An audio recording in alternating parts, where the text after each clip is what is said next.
So who makes the most money in real estate? Well, there are a lot of ways to make money in real estate because real estate has large transaction values and lots of money to be made. You can be a real estate agent, which is probably one of the first things you think about. And what I would say there is you want to focus on one of two places. Either in the very busy middle market, meaning kind of houses that are being bought and sold all the time because middle class people are moving in and out, or the high-end luxury market. Either one of those is good. What I wouldn't do is focus on the low end of the market.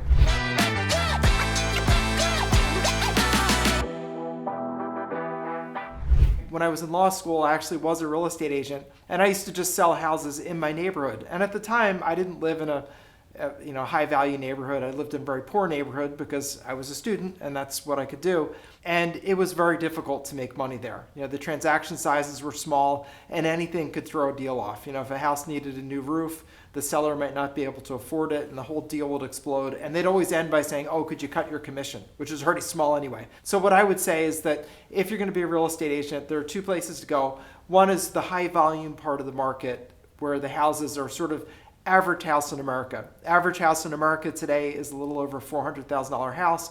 So there's some decent commissions in there. The commissions these days are probably 5% on average. So you're talking about a $20,000 commission up for grabs. That's typically split half to the seller, half to the buyer by the time it's all said and done. So you end up with, after you're done paying your broker, probably $7,000 for that transaction when you're either the listing agent or the selling agent. That's good. It's not going to buy you private jet fare, but it still can be a very good way to make a living. It can be a good, clean job. You can make some good money. I also like the higher end of the market if you have a place where there's a good volume of those sales going through. You don't want to be focused on the high end of the market because it's glamorous and you get to show pretty houses if there's not a lot of volume going through. But if you're in a place that has a lot of volume, like if you're in Palm Beach, Florida or something, sure, that's a great place to be. So that's one aspect of it. You could be a real estate agent. It's probably pretty obvious. But there are also other things you can do, one of which is to be a real estate developer or investor. I like that a lot, something I'm very familiar with. And the places where money is made there are wherever the high volume part of the business is in your area that you're in. So for example, if you're in a place that has a lot of rentals, like maybe it's a college town where kids come in, they rent apartments to live in, or you're just in a big city where there are always lots of apartments. That can be a great area to be an investor in because when you get control of a property, it's easy to rent out. All you have to do is do a good job on the tenant and property management side, meaning keep your places in good repair, make sure that you keep your tenants under control, meaning if they're late, assess them a late fee so that it trains them not to be late again. Be tough, but be fair. Do your job well, but demand that they pay their rent promptly and on time and take reasonably good care of your properties. Those can be great. And the thing I would say there is the key to making a lot of money is learn to syndicate your deals. This is something that took me a long time to learn. I wish I'd learned it a little bit earlier. You don't want to try to invest with your own money.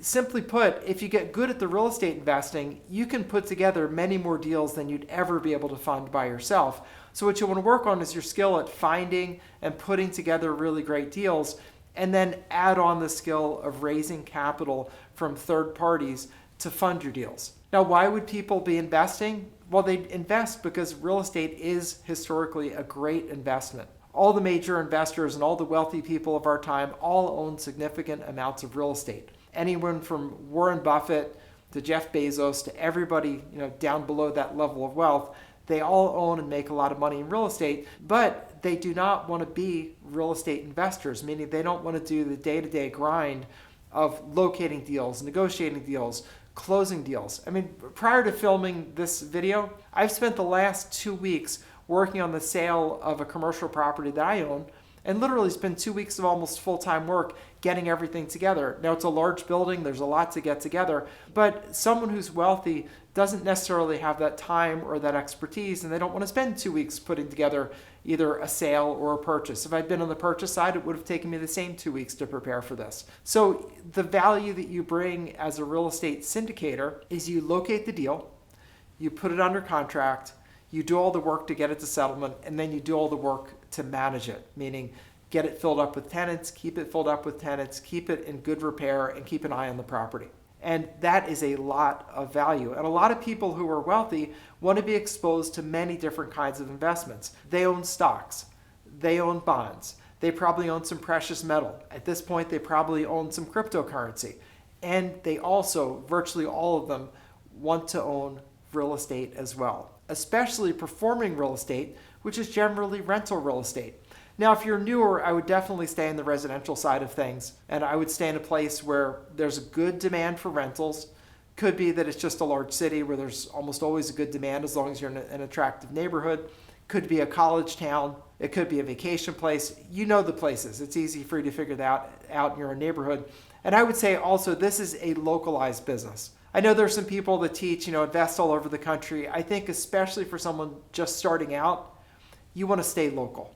There's so much that you need to know about the market. You need to stay in touch with the local market.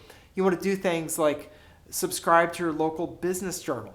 I've always owned a lot of real estate in Philadelphia, and one of the ways that I keep my ear to the ground and learn what's going on is I subscribe to the Philadelphia Business Journal and I read it. So I see when areas of town have been focused on for redevelopment, where the city's going to be investing a bunch of money. I see where new plants and factories and businesses are locating, so it'll increase the demand in that neighborhood. I can see that because I'm informed by the Philadelphia Business Journal. I don't want to wait till it shows up on the internet when it's like news that's 6 months old. I want to be ahead of time. And if you're going to dive into this and be a syndicator, you want to be in ahead of time also. And that involves getting involved in your local business community, keeping your ear to the ground, attending meetings, keeping up with the political news, and keeping up with what's going on. That's how you bring a lot of value. And make sure you get good training on the fundamentals of real estate. There are lots of people out there that teach real estate investing. There's some wonderful people. I have a friend, Dave Lindahl, that has wonderful courses on it.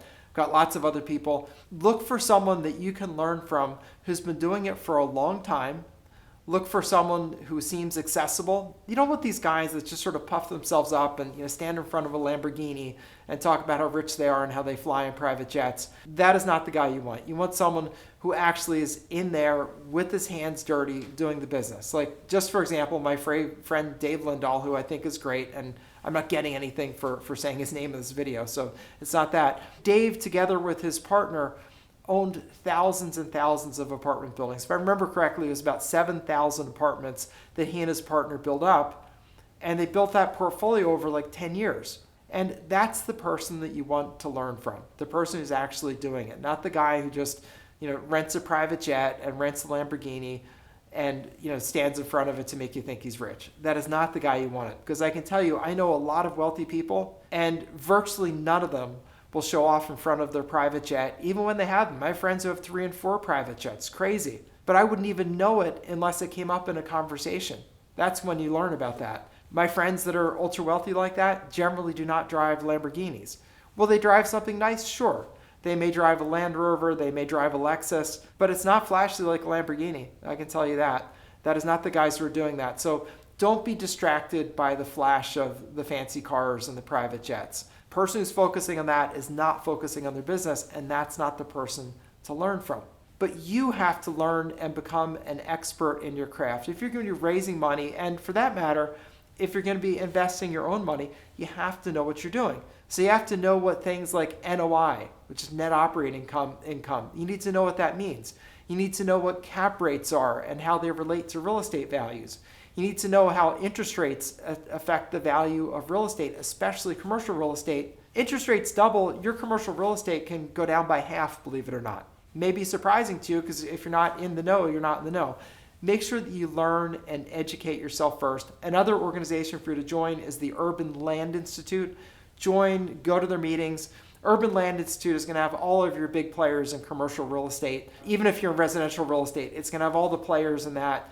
Just by sitting there and absorbing, you will learn what's going on in your local market. It's the educated person who knows what she or he is doing that is going to attract the capital to do the great deals. Last thing I'll say, if you're a young person who's just trying to figure this out, the best thing you could do, the very best thing you could do, is identify an area that you want to be an investor in, whether it's commercial real estate, whether it's rental apartments, whether it's developing real estate. And then try and identify someone who's really great at it in your area, meaning a great business in it. And then see if you can get a job with them. Because when someone is great at, like you take like a Toll Brothers, for example, it's a national builder. Toll Brothers is great, at identifying land, putting it under contract, getting the subdivision done, and then building and making a lot of money. And the Toll brothers are two self-made men who made a fortune developing real estate. If you're a person that goes in and works for them, learns the craft, makes the connection, later on, if you want to go out on your own, you'll have the pedigree, you'll have the experience, and you'll be able to attract the capital. It's very hard to just completely bootstrap yourself up from nothing, and probably not the best thing to do, because you can make very, very expensive mistakes when you don't know what you're doing, and you often don't find out until it's too late. You find out later, oh, I didn't check that, and all of a sudden it's a problem. And I'll give you a quick story.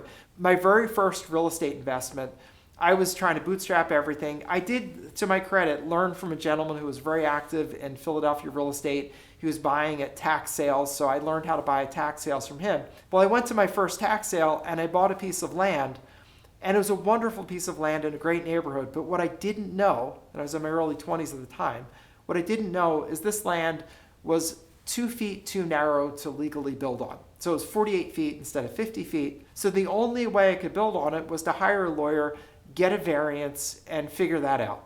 Well, I didn't have extra money to hire a lawyer. I didn't know anything about hiring lawyers. I wasn't a lawyer myself at the time. That was far in my future.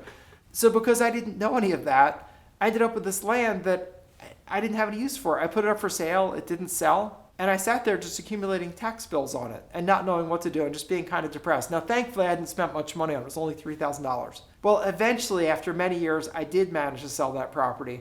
And I did manage to make a little over $10,000 on it. But that was a couple of years between acquisition and resale. And frankly, I just got lucky on that one. And that was an example of when you don't know enough about what you're doing. I didn't know to look at the zoning code and to see if it's actually wide enough. I didn't know what to do when there was a problem. That's what can happen when you don't know what you're doing. So spend your time, effort, and a little bit of money getting educated, either by working for someone who's great at what you want to do or signing up with someone who's really great at teaching, like a Dave Lindahl. And then you can do it really, really well. Don't go out, as they say for lawyers, a lawyer who represents himself has a fool for a client. A real estate investor doesn't know what they're doing and goes out and just buys a place is a fool. So don't be a fool, because there's a lot of money in real estate. You can be an agent. That's a good low risk way to start, but never going to get you private jet money.